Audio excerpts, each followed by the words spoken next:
Press club സംഘടിപ്പിക്കുന്ന media football ലീഗുമായി ബന്ധപ്പെട്ട വാർത്താസമ്മേളനമാണ്. Football tournament നടത്താൻ കഴിഞ്ഞ മുൻ വർഷങ്ങളിലൊക്കെ നടത്തിയിരുന്നു. കേരളത്തിലെ പ്രമുഖരായിട്ടുള്ള ഇന്ത്യൻ ഫുട്ബോൾ താരങ്ങളും സംസ്ഥാന ഫുട്ബോൾ താരങ്ങളൊക്കെ അണിനിരുന്നതാണ്.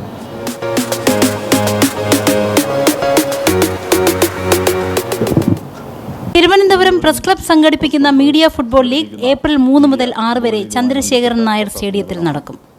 ചടങ്ങിൽ പത്മശ്രീ IM വിജയന് തലസ്ഥാനത്തിന്റെ ആദരവും നൽകും.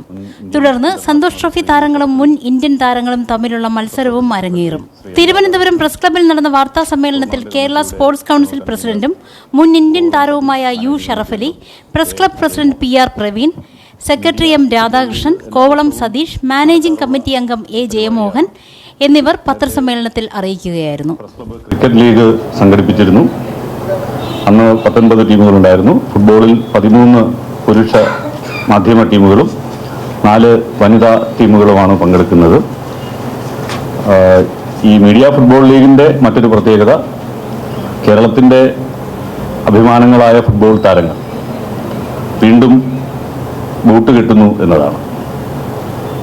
IM വിജയനും ശ്രീ ഷറഫലിയും ജോപ്പോളഞ്ചേരിയും പാപ്പച്ചനും KT ചാക്കോയും തോബിയാസും ജിജു ജേക്കബും ആസിഫ് സഹീറും അടക്കമുള്ള കേരളത്തിൻ്റെ പ്രധാനപ്പെട്ട ഫുട്ബോൾ താരങ്ങളായിരുന്നവർ.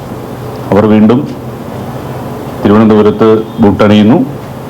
അതോടൊപ്പം പത്മശ്രീ നേടിയ ശ്രീ IM വിജയന് തലസ്ഥാനത്തെ മാധ്യമ സമൂഹത്തിൻ്റെ ആദരം നൽകുന്ന പരിപാടിയും സംഘടിപ്പിച്ചിട്ടുണ്ട്. അത് ഏപ്രിൽ 6 തീയതിയാണ് ചന്ദ്രശേഖരൻ നായർ സ്റ്റേഡിയത്തിൽ. 3 മുതൽ 6 വരെയാണ് നമ്മുടെ ഫുട്ബോൾ ടൂർണമെൻറ്റ് നടക്കുന്നത്. 6 തീയതി വൈകിട്ട് 5 മണിക്ക് IM വിജയന് പത്മശ്രീ നേടിയതിൻ്റെ ആദരം നൽകുന്ന ചടങ്ങും ഒപ്പം ഈ നമ്മുടെ മലയാളത്തിൻ്റെ പ്രമുഖ താരങ്ങൾ അണിനിരക്കുന്ന ഫുട്ബോൾ മത്സരവും നടക്കുകയാണ്. ഇതാണ് ഈ ടൂർണമെൻറ്റുമായി ബന്ധപ്പെട്ട് പറയാനുള്ളത്.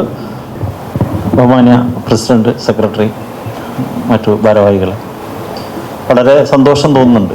കായിക മേഖലയെ ഏറെ പ്രോത്സാഹിപ്പിക്കുന്ന, പരിപോഷിപ്പിക്കുന്ന മീഡിയ സമൂഹം ഒരു ഫുട്ബോൾ ടൂർണമെൻറ്റ് നടത്താൻ കഴിഞ്ഞ മുൻ വർഷങ്ങളിലൊക്കെ നടത്തിയിരുന്നു. കേരളത്തിലെ പ്രമുഖരായിട്ടുള്ള ഇന്ത്യൻ ഫുട്ബോൾ താരങ്ങളും സംസ്ഥാന ഫുട്ബോൾ താരങ്ങളൊക്കെ അണിനിരുന്നതാണ്.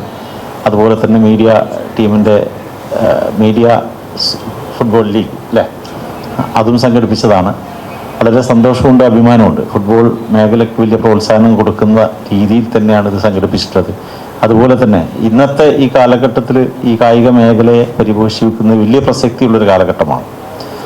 മീഡിയ എന്നും വലിയ പ്രോത്സാഹനം നൽകിയിട്ടുള്ള മേഖലയാണ് സ്പോർട്സ് മേഖല. ഞാൻ പലപ്പോഴും പറയാറുണ്ട്, മീഡിയയുടെ പ്രോത്സാഹനത്തിന് മാത്രം ഡിപ്പെൻഡ് ചെയ്ത് നിൽക്കുന്നൊരു മേഖലയും കൂടിയാണ് കായിക മേഖല. പല രീതിയിലും ടൂർണമെൻറ്റുകളായാലും കായിക താരങ്ങളായാലും കോച്ചിങ് ക്യാമ്പുകളായാലും സംസ്ഥാന ടീമുകൾ, കേരളത്തിലെ ഡിപ്പാർട്ട്മെൻറ്റ് ടീമുകൾ, ഏത് ടീമുകളെ പ്രോത്സാഹനത്തിന് പിന്നിലും മീഡിയയുടെ വലിയൊരു പങ്കുണ്ട് എന്ന് വിശ്വസിക്കുന്ന ആളാണ്. അങ്ങനെ വരുമ്പോൾ മീഡിയ തന്നെ ഒരു നേരത്തെ ക്രിക്കറ്റ് മത്സരങ്ങൾ നടത്തി എന്ന് പറഞ്ഞു, ഒരു ഫുട്ബോൾ ലീഗ് നടത്താൻ മുന്നോട്ട് വന്നതിൽ വലിയ സന്തോഷമുണ്ട്. എല്ലാവിധ ആശംസകളും അർപ്പിക്കുകയാണ്. കാലങ്ങളിലെ പോലെ തന്നെ കേരളത്തിലെ പ്രമുഖരായിട്ടുള്ള സംസ്ഥാന, ദേശീയ, അന്തർദേശീയ ഫുട്ബോൾ താരങ്ങൾ പങ്കെടുക്കും എന്നുള്ളതാണ് ഇതിൻ്റെ പ്രത്യേകത. നിങ്ങളുടെ എല്ലാവരുടെയും സഹകരണം ഉണ്ടാവണം എന്ന് ഒരിക്കൽ കൂടി അഭ്യർത്ഥിച്ചുകൊണ്ട് ടൂർണമെൻറ്റിനും മീഡിയ സൂപ്പർ ലീഗ് ഫുട്ബോൾ ലീഗിനും എല്ലാവിധ ആശംസകളും അർപ്പിക്കുകയാണ്.